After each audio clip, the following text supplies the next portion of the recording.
It's the nerve center back there. So today we're going to continue our series in the life of the Messiah.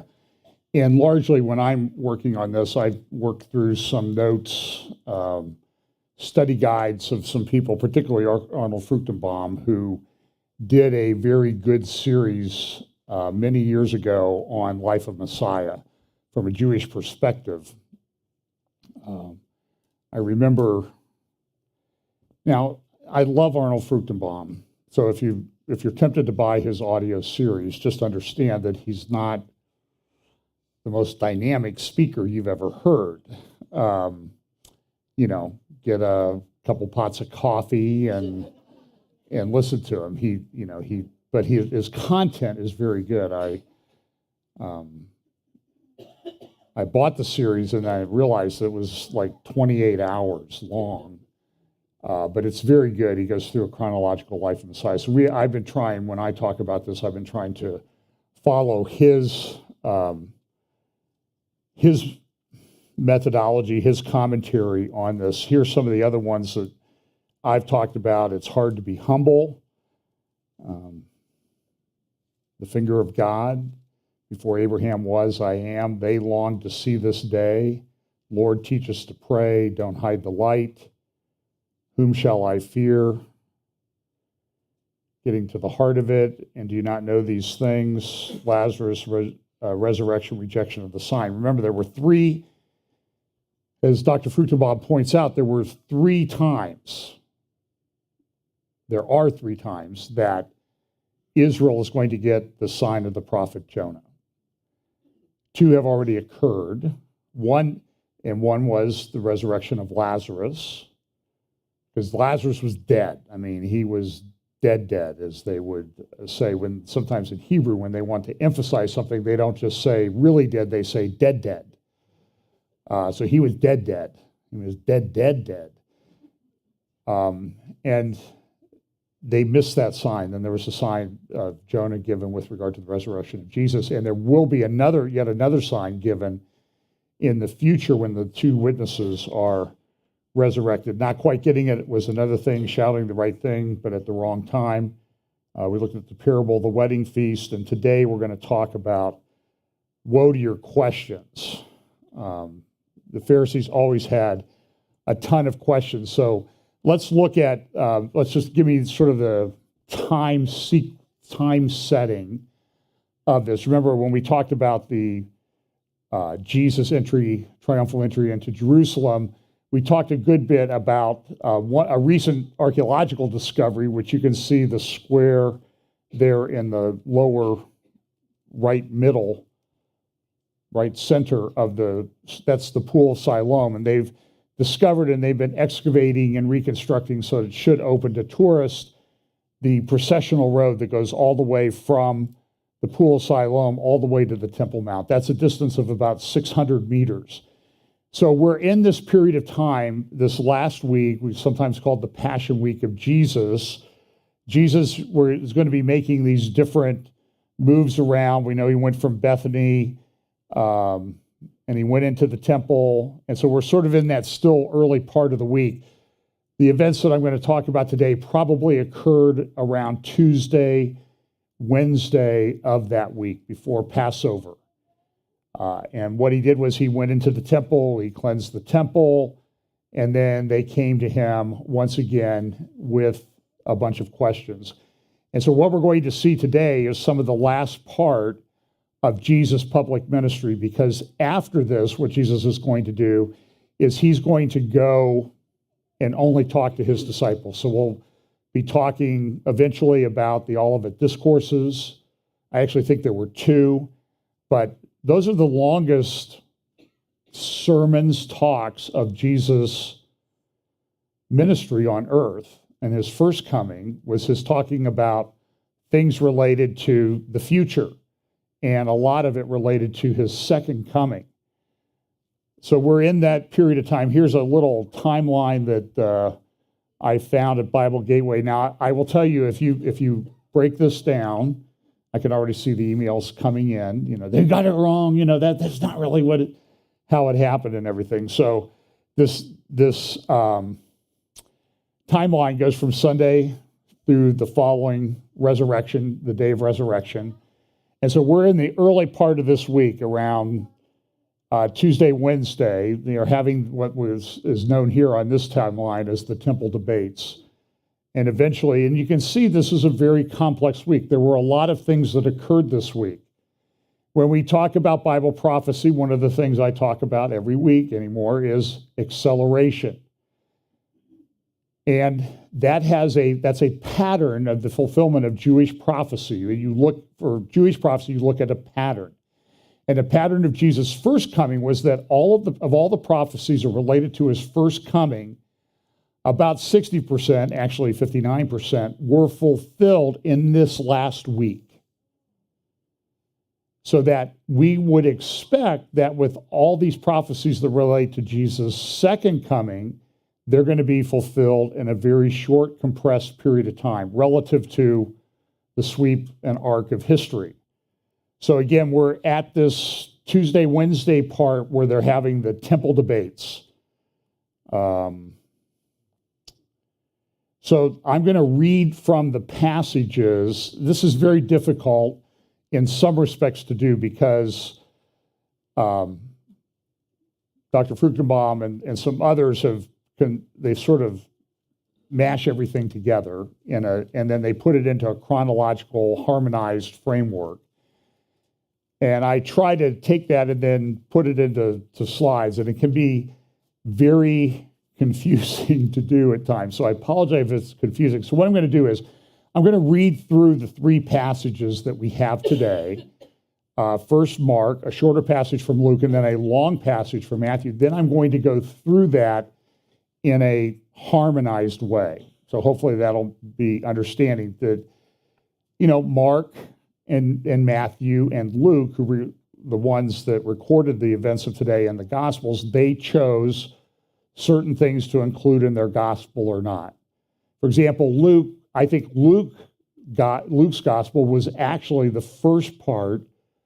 I've read a book about this, the legal brief for Paul when he appealed to Caesar. And the book of Luke is part one of that legal brief. I guess that was leaked to the public. And then to bring it into contemporary terms. And then the second part would have been the book of Acts. And Acts kind of just ends abruptly. He went to Rome. It doesn't really flesh out anything more because it was probably done in part to defend what Paul had done, to sort of give the historical context of Jesus as the Son of Man, and then Acts, the early ministry of the church and Paul's missionary journeys. So we're going to start in Mark chapter 12, verse 28 through 40. Then one of the scribes came, and having heard them reasoning together, perceiving that he had answered them well, asked him, which is the first commandment of all? Jesus answered him, the first of all the commandments is, Hear, O Israel, the Lord our God, the Lord is one. And ye shall love the Lord your God with all your heart, with all your soul, with all your mind, and with all your strength. This is the first commandment. And the second, like it, is this: you shall love your neighbor as yourself. There is no other commandment greater than these. So the scribe said to him, Well said, teacher, you have spoken the truth, for there is one God, and there is no other but he. And to love him with all the heart, and with all the understanding, with all the soul, and with all the strength, and to love one's neighbor as oneself is more than all the whole burnt offerings and sacrifices. Now, when Jesus saw that he answered wisely, he said to him, You are not far from the kingdom of God. But after that, no one dared question him. Then Jesus answered and said, while he taught in the temple, How is it that the scribes say that the Christ is the son of David? For David himself said by the Holy Spirit, The Lord said to my Lord, Sit at my right hand till I make your enemies your footstool. Therefore David calls him Lord. How is he then his son? And the common people heard him gladly. Then he said to them in his teaching, Beware of the scribes who desire to go around in long robes, love greetings in the marketplaces, the best seats in the synagogues, and the best places at feasts, who devour widows' houses and for a pretense make long prayers. These will receive greater condemnation. Now, this is the passage is related, the subject of today is related by Luke in his gospel, chapter 20, verse 41 through 47. And he said to them, how can they say that the Christ is the son of David? Now, David himself said in the book of Psalms, the Lord said to my Lord, sit at my right hand till I make your enemies your footstool. Therefore, David calls him Lord. How is he then his son? Then, in the hearing of all the people, he said to his disciples, beware of the scribes who desire to go around on long roads, love greetings in the marketplaces, the best seats in the synagogues, and the best places at feasts, who devour widows' houses, for a pretense make long prayers. These will receive greater condemnation. Now, the longer passage today is Matthew chapter 22, starting verse 34. It goes through verse 39 of chapter 23. But when the Pharisees heard that he had silenced the Sadducees, they gathered together. Then one of them, a lawyer, asked him a question, testing him and saying, Teacher, what is the great commandment in the law? And Jesus said, you shall love the Lord your God with all your heart, with all your soul, and with all your mind. This is the first and great commandment. And the second is like it. You shall love your neighbor as yourself. On these two commandments hang all the law and the prophets. While the Pharisees were gathered together, Jesus asked them, saying, what do you think about the Christ? Whose son is he? They said to him, the son of David.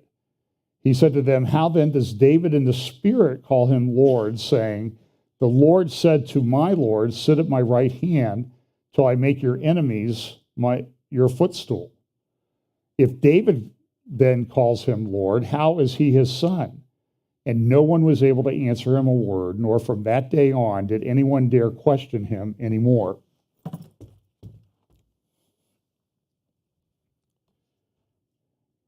Then Jesus spoke to Matthew chapter 23. Then Jesus spoke to the multitudes and to his disciples, saying, the scribes and the Pharisees sit in Moses' seat. Therefore, whatever they tell you to observe, that observe and do, but do not do according to their works, for they say and do not do. For they bind heavy burdens, hard to bear, and lay them on men's shoulders, but they themselves will not move them with one of their fingers. But all their works they do to be seen by men. They make their phylacteries broad and enlarge the borders of their garments. They love the best places at the feasts, the best seats in the synagogues, greetings in the marketplaces, and to be called by men, Rabbi, Rabbi. But you do not be called Rabbi, for one is your teacher, the Christ, and you are all brethren. Do not call anyone on earth your father, for one is your Father, he who is in heaven. And do not be called teachers, for one is your teacher, the Christ. But he who is greatest among you shall be your servant. And whoever exalts himself will be humbled, and he who humbles himself will be exalted. But woe to you, scribes and Pharisees, hypocrites! For you shut up the kingdom of heaven against men. For you neither go in yourselves, nor do you allow those who are entering to go in. Woe to you, scribes and Pharisees, hypocrites! For you devour widows' houses, and for a pretense make long prayers. Therefore you will receive greater condemnation. Woe to you, scribes and Pharisees, hypocrites! For you travel land and sea to win one proselyte. And when he is won, you make him twice as much a son of hell as yourselves. Woe to you, blind guides, who say, whoever swears by the temple, it is nothing, but whoever swears by the gold of the temple, he is obliged to perform it. Fools and blind, for which is greater, the gold or the temple that sanctifies the gold? And whoever swears by the altar, it is nothing. But whoever swears by the gift that is on it, he is obliged to perform it. Fools and blind, for which is greater, the gift or the altar that sanctifies the gift? Therefore, he who swears by the altar swears by it and by all things on it. He who swears by the temple swears by it and by him who dwells in it. And he who swears by heaven swears by the throne of God and by him who sits on it. Woe to you, scribes and Pharisees, hypocrites, for you paid the tithe of mint and anise and cumin and have neglected the weightier matters of the law, justice and mercy and faith. These you ought to have done without leaving the others undone. Blind guides who strain out a gnat and swallow a camel. Woe to you, scribes and Pharisees, hypocrites, for you cleanse the outside of the cup and dish, but inside they are full of extortion and self-indulgence. Blind Pharisees, first clean the inside of the cup and dish, that the outside of them may be clean also. Woe to you, scribes and Pharisees, hypocrites, for you are like whitewashed tombs, which indeed appear beautiful outwardly, but inside are full of dead man's bones and uncleanness. Even so, you are outwardly appear righteous to men, but inside you are full of hypocrisy and lawlessness. Woe to you, scribes and Pharisees, hypocrites, because you build the tombs of the prophets and adorn the monuments of the righteous, and say, if we had lived in the days of our fathers, we would not have been partakers with them in the blood of the prophets. Therefore, you are witnesses against yourselves that you are the sons of those who murdered the prophets. Fill up then the measure of your father's guilt. Serpents, brood of vipers, how can you escape the condemnation of hell? Therefore, indeed, I send you prophets, wise men, and scribes. Some of them you will kill and crucify, and some of them you will scourge in your synagogues and persecute from city to city, that on you may come all the righteous blood shed on the earth, from the blood of righteous Abel to the blood of Zechariah, son of Berechiah, whom you murdered between the temple and the altar. Assuredly, I say to you, all these things will come upon this generation. O Jerusalem, Jerusalem, the one who kills the prophets and stones those who are sent to her. How often I wanted to gather your children together as a hen gathers her chicks under her wings, but you were not willing. See, your house has left you desolate. For I say to you, you shall see me no more till you say, blessed is he who comes in the name of the Lord. So now I'm going to take these passages, Matthew 22, Mark 12, Luke 20, and I'm just going to kind of go through some of the highlights. Believe me, we're not going to get into a real deep exposition of all of these scriptures today, but I think there are certain themes that carry through these passages that are important. So first, we're going to look at the conversation with the scribe, and then we'll look at what Jesus had to say to the scribes and Pharisees. So I've kind of put here, and when I break the passages down, when you see the brackets, that means that's Matthew 22.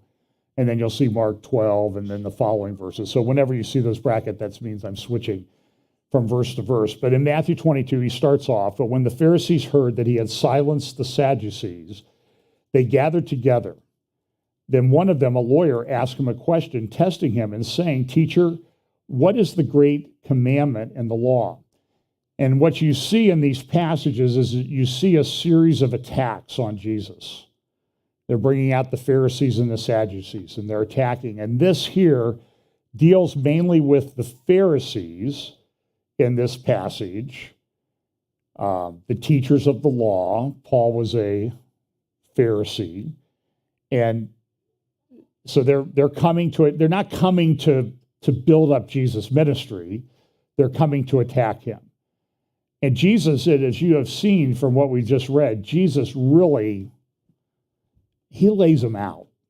I mean, he just goes for the throat, so to speak, because he gets right to the heart of the matter. He cuts through all of their hypocrisy and all of their sanctimonious conduct about how wonderful they are and how holy they are, how righteous they are. And he just kind of holds them up and says, you're not doing it right. you're hypocrites, and woe to you. And so essentially he's saying, so they're asking him all these questions because they want to do that. So the first thing that happens is that there's this lawyer that comes. Now the Pharisees, the Herodians, the Sadducees, all the people who are involved in these attacks, they were trying to place themselves above Jesus. The scribe seems to be acting in a proper manner in that he's really trying to figure out where Jesus is coming from. And these scribes were people who were very learned. They had the law memorized. They memorized Torah. They knew what it was. They were very much like, I mean, when you see Muslims today, they sort of put Christians to shame because they can largely recite the entire Quran. Now, they may not understand it because they don't understand Arabic, but they've memorized this book that they call the Quran. I think I've mentioned a number of times that President Erdogan of Turkey, when he was a young man, he won Quran quoting, Quran reciting contests. He used to stand on the bow of a ship as it went back and forth across the Bosphorus and quote the Quran. So the scribe that came to Jesus was like that. He knew the law. He had memorized it. And so it appears here, at least the first one that's referenced in this passage is a scribe who was not really coming to attack Jesus, but was really trying to come and understand.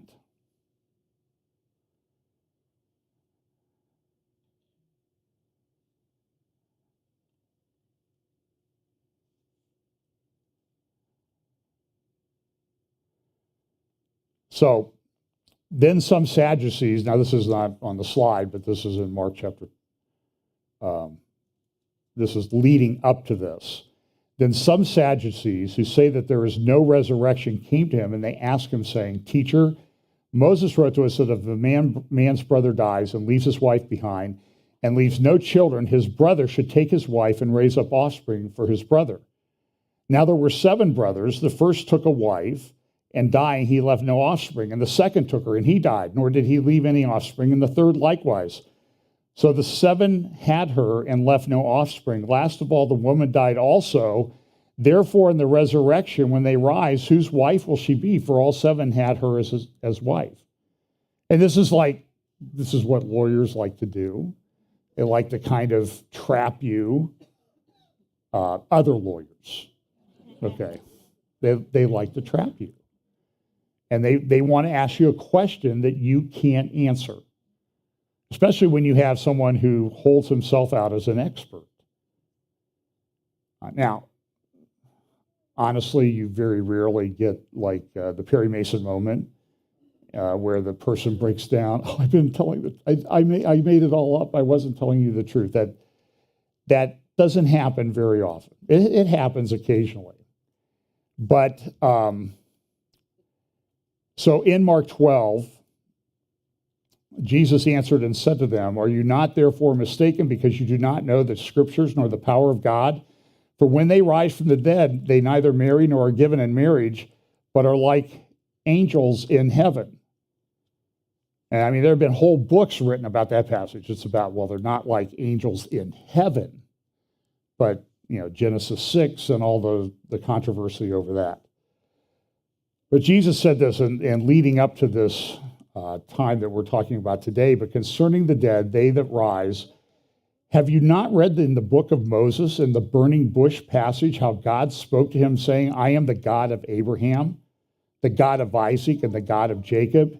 He is not the God of the dead, but the God of the living. You're greatly mistaken. So what Jesus does is he goes to them and he quotes to them. And living in the Holy Land at that time, Jesus had the advantage of the people knowing the history of the Holy Land and what was important. And so you can go down to Hebron today. This is an aerial shot of the cave, the tomb of the patriarchs at Machpelah in Hebron. And at this tomb of the patriarchs are buried the people that Jesus just identified, Abraham, Isaac, and Jacob. And so he could do, this is what I would call the ultimate PowerPointing. He could point to this and say that he's the God of Abraham and Isaac and Jacob. And this cave at Machpelah is a very interesting thing. This is built by Herod.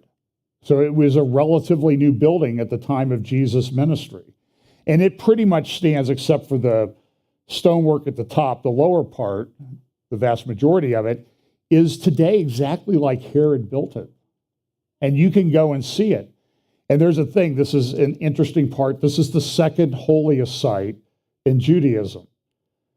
And that circular part is what they know as the seventh step. And what was the seventh step? Well, for hundreds of years after the Muslims took it over, until about 1967. So we're talking centuries. The Jews were not allowed to go up into that building. They were restricted to the seventh step. They could go there and pray. In fact, if you go there and you see it, the wall is kind of discolored because they were religious and that's where they went, because that's as far as they were allowed to go.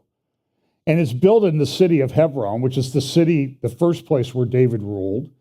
And today, in contemporary terms, and I'll talk some about this second hour today, it's one of the most divided cities you've ever seen. So this is the ancient Tel at Hebron, Tel Rumida. And you walk up there and you're literally in no man's land in one of the most hotly contested places between the Palestinians, and I'll put that in scare quotes, and the Jews. And as you walk out to the Tel, you walk down this staircase, which is probably archaeologically the oldest staircase ever found when they dig. And you can walk across it today, and it's probably the staircase that Abraham walked up when he went there, and it probably was there when David was there. And so you're looking as you would walk up towards the city, where the houses are now, there would have been the city gates that you would have walked into. And there's also all these other places in the land. We've talked about this. We talked about Shechem, which is located in the city of Nablus between Mount Gerizim and Mount Ebal and that natural amphitheater. Mount Ebal being where they recently found this little lead tablet that, as they examine it, it does appear to be the oldest pre-Hebrew writing that they've ever found by hundreds of years. And it mentions the name of Yahweh, and it mentions its curse. Curse, curse, curse, curse, curse. So there's two things. It's either that it really was associated with Mount Ebal, which was the mount of cursing, where they built the altar when Joshua split the people of Israel up and put 6 tribes on one mountain, 6 tribes on the other.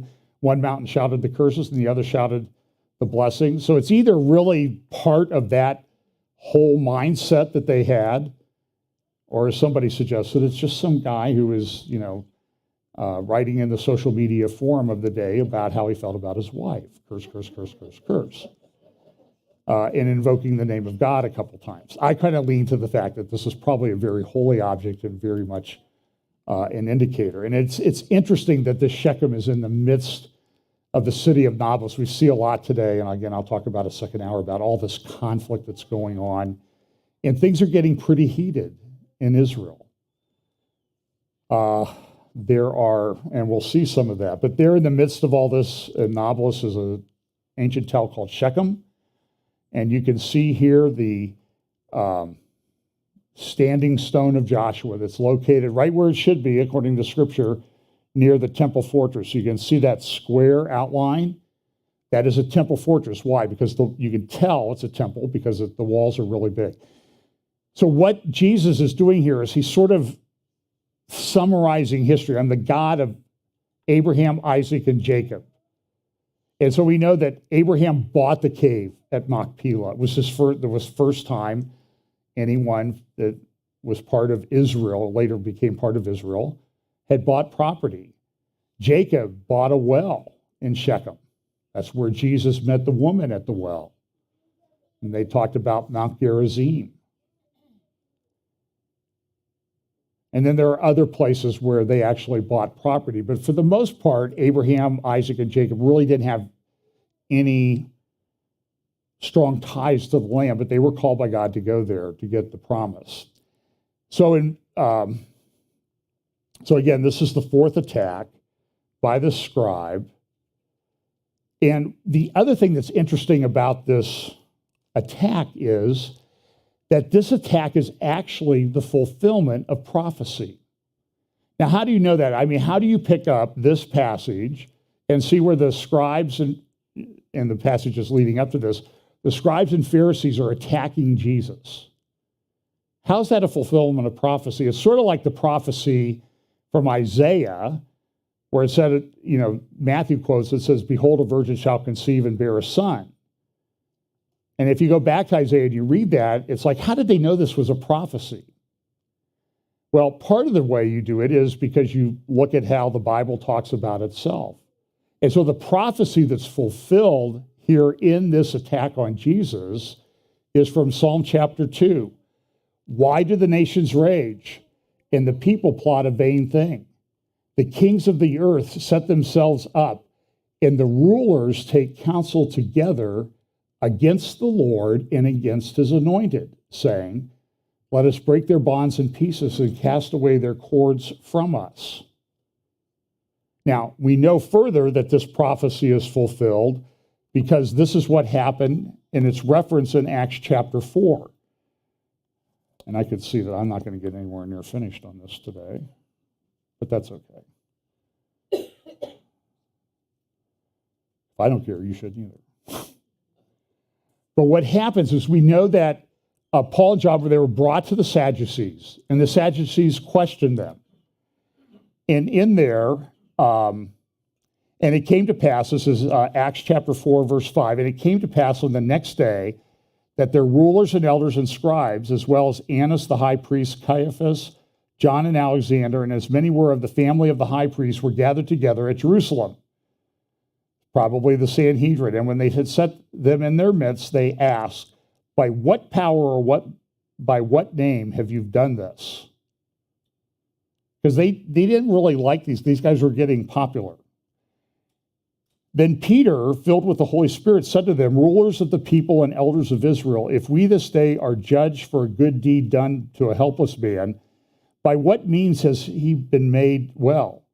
Let it be known to you all, and to the people of Israel, that by the name of Jesus Christ of Nazareth, whom you crucified, whom God raised from the dead, by him this man stands here before you whole. This is the stone that was rejected by you builders, which has become the chief cornerstone." Remember, we talked about this when Jesus did the triumphal entry, and he made there was references made to Old Testament passages. "Nor is there salvation in any other, for there is no other name under heaven given among men by which we must be saved." And then they call them and they talk to them and they tell them, so they called them and commanded them not to speak at all nor teach in the name of Jesus. Isn't it interesting that today what really frosts people, I mean, you can have a debate about politics or something, but if you bring the name of Jesus into it, then literally all, as they say, HELL hockey sticks breaks loose. Because it's the name of Jesus. Because in the end, we know it is at the name of Jesus that what? Every knee shall bow and every tongue confess. And Satan doesn't like this. But Peter and John answered to them and said, "Whether it is right in the sight of God to listen to you more than to God, you judge. For we cannot but speak the things which we have seen and heard."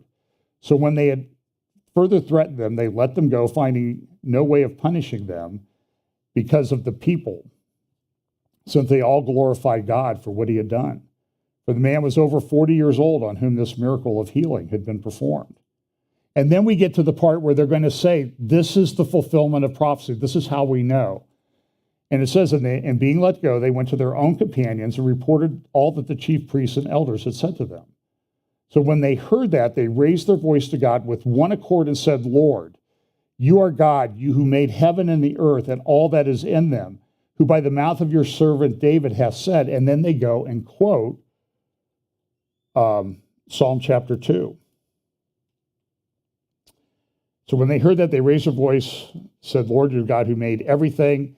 And then they quote from Psalm chapter 2, who by the mouth of your servant David have said, why the nations rage and the people plot vain things?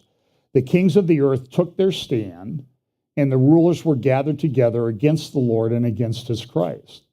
So you see what they've done there is they've put into context the fulfillment of the prophecy that was taking place when Jesus was attacked by the scribes and Pharisees. Then they're attacked by the scribes and Pharisees and said, listen, this is an attack against the Lord who made everything and his anointed, the Messiah, Jesus. So that's how we know that this is a prophecy. So then he goes on, I'm going to, I think, jump over this a little bit just because of the interest of time, but he talks about the two great commandments. Love the Lord your God with all your heart, soul, and mind, and love your neighbor as yourself, the two great commandments. Now, it's interesting today that there is a lot of controversy about, well, it's not interesting, but there is a fact that there's a lot of controversy about what do these really mean? What do they mean for us to do? So you will see some teachers who, like Andy Stanley and people in the emerging church or emergent church, who will say, well, love God and love your neighbor. That's all you need to do. Close up the rest, and the rest of it just doesn't really mean anything. Because people will know that we are Christians, the song, they'll know we are Christians by our love. And while this is true, this misses the point that there are much deeper truths at work here. On the other hand, there are people and there are movements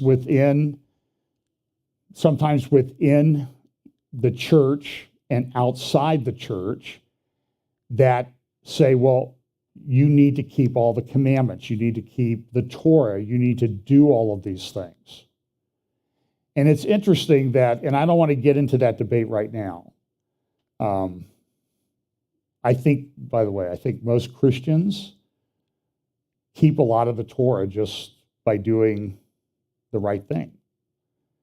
That's because that's what the Torah is about, doing the right thing. Now, there's some differences about Shabbat and some certain dietary restrictions. But the point of all of that is that you don't keep them so you're like the scribes and Pharisees of Jesus' day and in the days of the early disciples, who like to run around and show, hey, look at how good I am. I'm keeping the law. And we know for all the passages we've seen as Jesus has addressed these people over time, is they were straining at a gnat and swallowing a camel. They were missing the heart behind it. That's why when we get into the later part of this passage, he uses the idea of a dish. You clean the outside of the dish, but inside it's still filthy. You do this, guys. You just wipe it and stick it in the cabinet. Hope nobody notices, but there's people in the house that will notice that you haven't done it quite right. But the point is, when you look at that in terms of the heart and spirit and the person, just doing the surface outside, oh yeah, you do all this stuff, but where's your heart? It's really the heart, the righteousness of your heart that God is concerned about, not the outward appearance. Now, it is true that man looks on the outward appearance, but that's not who we're supposed to please, who we are serving. It's really God. So again, this whole thing is controversy. Let me just move through these passages here. There's a couple points that So what happens here is 4 times he's attacked, and 4 times, this is the 4th attack on Jesus, and 4 times he answers them. And it's interesting when he gets into the long passage of Matthew chapter 22, verses 34 through verse 39 of chapter 23, he really lays them out. I mean, he does not beat around the bush. He goes right at it. And there are 7 woes. And so you can go through that passage on your own, and you can see all of the 7 woes that Jesus pronounces on them. And mostly it's done because they're missing the point of the law. They're thinking that their surface righteousness is going to do it. So there's the passages, you get the phylacteries. You know, these, if you've been to Israel, you see them praying at the Wailing Wall with these, you got those little boxes where the law is on their head. And so you make them really big so everybody can see that you're doing them. I remember we were at the hotel and we were there for Shabbat. And let me tell you this, the Jewish people, they know how to do Shabbat, you know, because they a lot of times will go to a hotel and they have an elevator there. They call it the stupid elevator because the elevator's set to stop on every floor. So now they don't make all the elevators like that because the theory is, well, you're not allowed to do any work. And if you press the button on the elevator, you're creating an electrical spark to complete the circuit, and therefore you're doing work, and you shouldn't do any work on Shabbat. But it's interesting, they will go down to the buffet at the hotel, and they'll load up on food and bring it to their table. But I remember there was this one guy, and he was a big guy, and he had on a tux and tail. He had kind of knee socks and almost that look like, now I'll get in trouble with my English friends if I say this, we would call them knickers. Be careful when you go to England and talk, because I said once that I had taken off my pants and they were all looking at me, and because pants to them meant underpants. You know, so I was creating an image in their mind that they didn't want. But this guy, he had on this thing, and he had on like tucks and tails and a hat. Do you remember that guy? His hat was like this big fur hat. Well, this is similar somewhat to what this passage is talking about.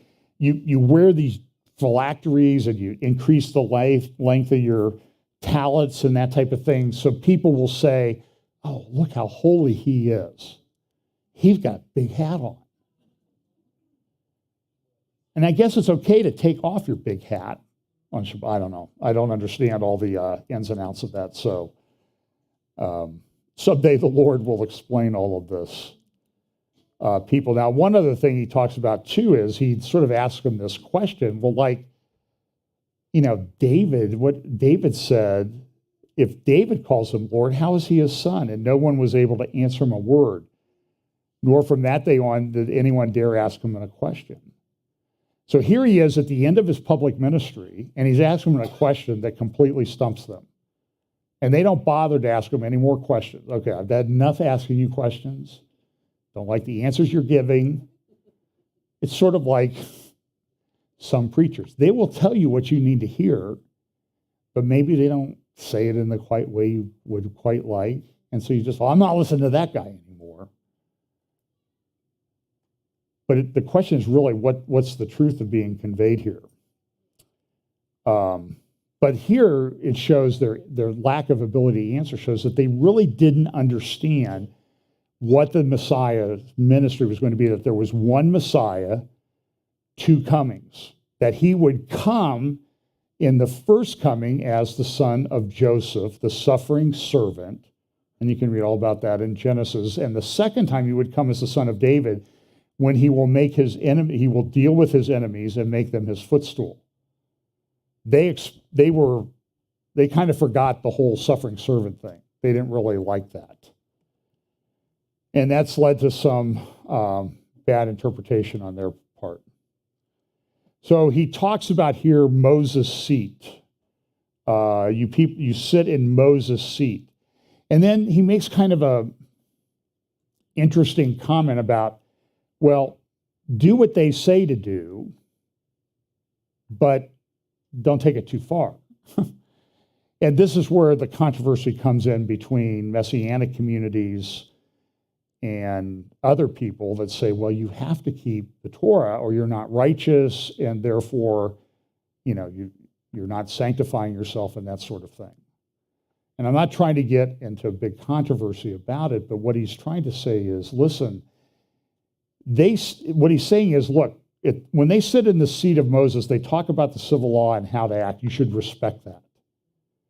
But when they go beyond that and make it all about a big fancy show, look how great I am, then that's where you should draw the line. So he's not saying that everything that the Pharisees and scribes do, you should do. It's just that there are certain things where they're in authority and you should respect them and follow what they say. But then there is a point where they miss the point.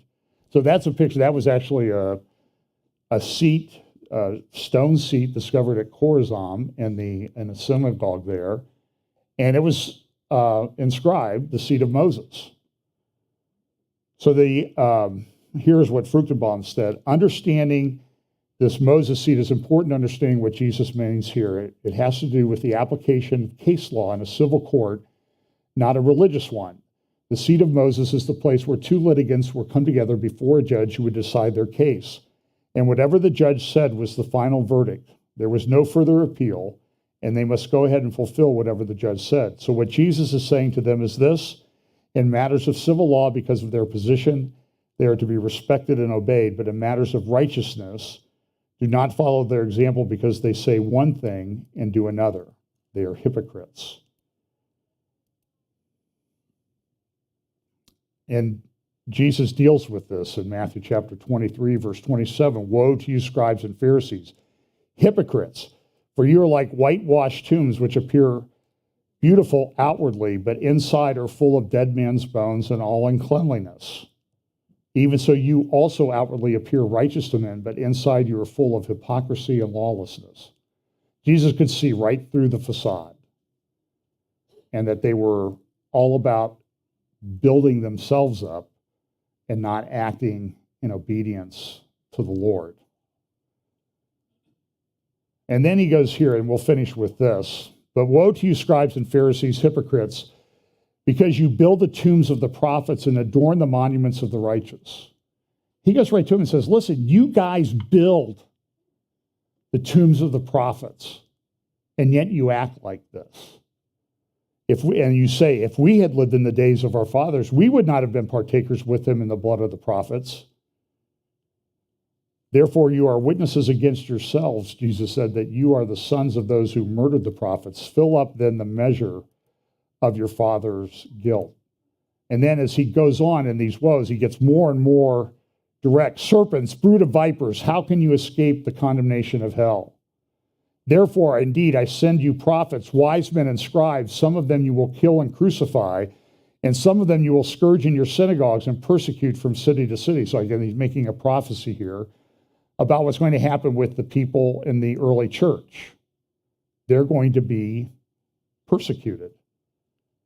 And they will scourge you in your synagogues and persecute from city to city, that on you may come all the righteous blood shed on the earth, from the blood of the righteous Abel to the blood of Zacharias, son of Berechiah, whom you murdered between the temple and the altar. And you can go read about that in the book of, I think it's in Chronicles. And so essentially what he's saying is, what does he do? He starts with the first murder, okay, Cain, who shed the blood of righteous Abel, to Zechariah. Essentially, what that covers is the whole history of the written word in Israel, from Genesis to 2 Chronicles.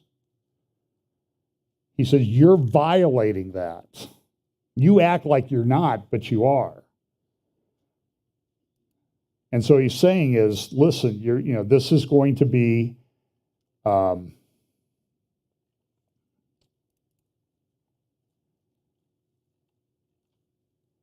essentially, he says this: you're responsible for everything. The whole book. You know the book, you're accountable. You need to study it. None of this Sunday morning stuff. Hey, we're going to do the Enneagram. We're going to give you a personality test. It's your type of personality, not whether you have one or not. But some people, you wonder. But none of this, look, just love God and love your neighbor. Sort of what I would call the Andy Stanley approach. It's not very deep. It's like that deep. And then he concludes all this. So he gives the 7 woes, and then he concludes with his lament. And the lament is over Jerusalem. Assuredly, I say to you, all these things will come upon this generation. O Jerusalem, Jerusalem, the one who kills the prophets and stones those who are sent to her. How often I wanted to gather your children together as a hen gathers her chicks, but you were not willing. See, your house is left to you desolate. For I say to you, you will see me no more till you say, blessed is he who comes in the name of the Lord. And that's a great prophecy. We've talked about this in Hosea chapter 5 and 6. In verse 15, this is sort of what some commentators call the precondition to the second coming.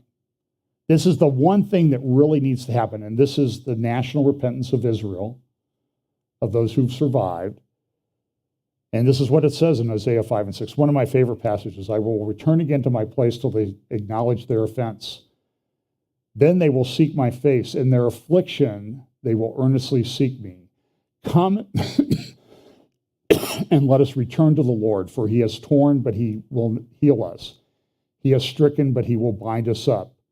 After 2 days, he will revive us, and on the 3rd day, he will raise us up so that we may live in his sight. Now, I personally tend to hold, not dogmatically, to this 2-day, 1-day thing, that for 2 days, they will be rejecting the Lord, but then they will turn at the end of that 2 days being 1,000 years for a day. So Jesus was crucified sometime around 30 to 32, 33 AD, and you can get a lot of arguments started on when you think that occurred. But add 2,000 years to that, and what do you come up to? 2030, 2032. And then you have this period of time before the second coming, and that might indicate that things are close. Now, I'm not a date setter, so please don't call me a date setter. I'm just saying is that this passage is here and it means something, and it means something very deep. And it may be that this passage indicates that we are living at that time. And it says this in Zechariah, will pour on the house of David and on the inhabitants of Jerusalem the spirit of grace and supplication. Then they will look on me whom they pierced. So he will come in response to their plea. Lord, rescue us. And he says, I'm coming. Then they will look on me whom they pierced. Yes, they will mourn for him as one mourns for his only son, and grieve for him who grieves as for a firstborn. In that day there shall be a great mourning in Jerusalem, like the mourning at Hadad Rimmon in the plain of Megiddo. And the land shall mourn. Now, I'm waiting for a research document, I think I mentioned it in my update last Sunday, that talks about how many Messianic Christians there are in Israel. Not to people who are saved, who believe in Jesus. Not too many years ago, the number of people was so small, Messianic Jews in Israel, that literally could be said everyone knew every other one in Israel, because there were only a couple hundred maybe. Now it appears, and I haven't got the research paper, but some early discussions I've had with people who did it, there may be 30,000 Messianic Jews in Israel now. There's been a huge revival. A couple 100,000 Jews in the United States saved, at least. So there's a changing in the heart. And so there's a changing in the heart, but there's also a concern about the land. And I will only point this out. This is an article from Friday's Jerusalem Post. Why is this year's Independence Day so special? So they had Independence Day. They celebrated a couple weeks ago. On our calendar, we would say May 14th, which was yesterday. That would have been the 74th birthday of Israel. And why was that significant? And David Friedman does a very good job in his article. He looks at the biblical history and he said, well, before Israel fell apart, how many years were they really in charge of Jerusalem? And the answer is 73. David ruled 40 years, but 7 of those were in Hebron. Then he moved to Jerusalem for 33 years, and then Solomon came and reigned 40 years. 33 plus 40 is 73. And Friedman notes, now, I did know him, but I did work with some of the members of his law firm on a big case. He was a big deal bankruptcy lawyer in New York. And he makes the note as, you understand, we are now in charge of Jerusalem. We're now, as a nation, we're longer as a nation than the height of the kingdom of Solomon, David and Solomon. It's kind of interesting. And so now the question then becomes, though, what's the next step? And the next step is for them to repent, call on the Lord, and say that word, those words that Jesus said, I'm not coming back until you say, blessed is he who comes in the name of the Lord. We live at a very interesting, unique time of history. The scriptures are very detailed about these things. Let's pray. Lord, thank you for your word. We pray that you will help us take to heart how we are to act as followers of you, that we not to be doing it for show, but we need to really do it as a matter of the heart, which is what Jesus said to us all through these passages. Bless us today in Jesus' name. Amen.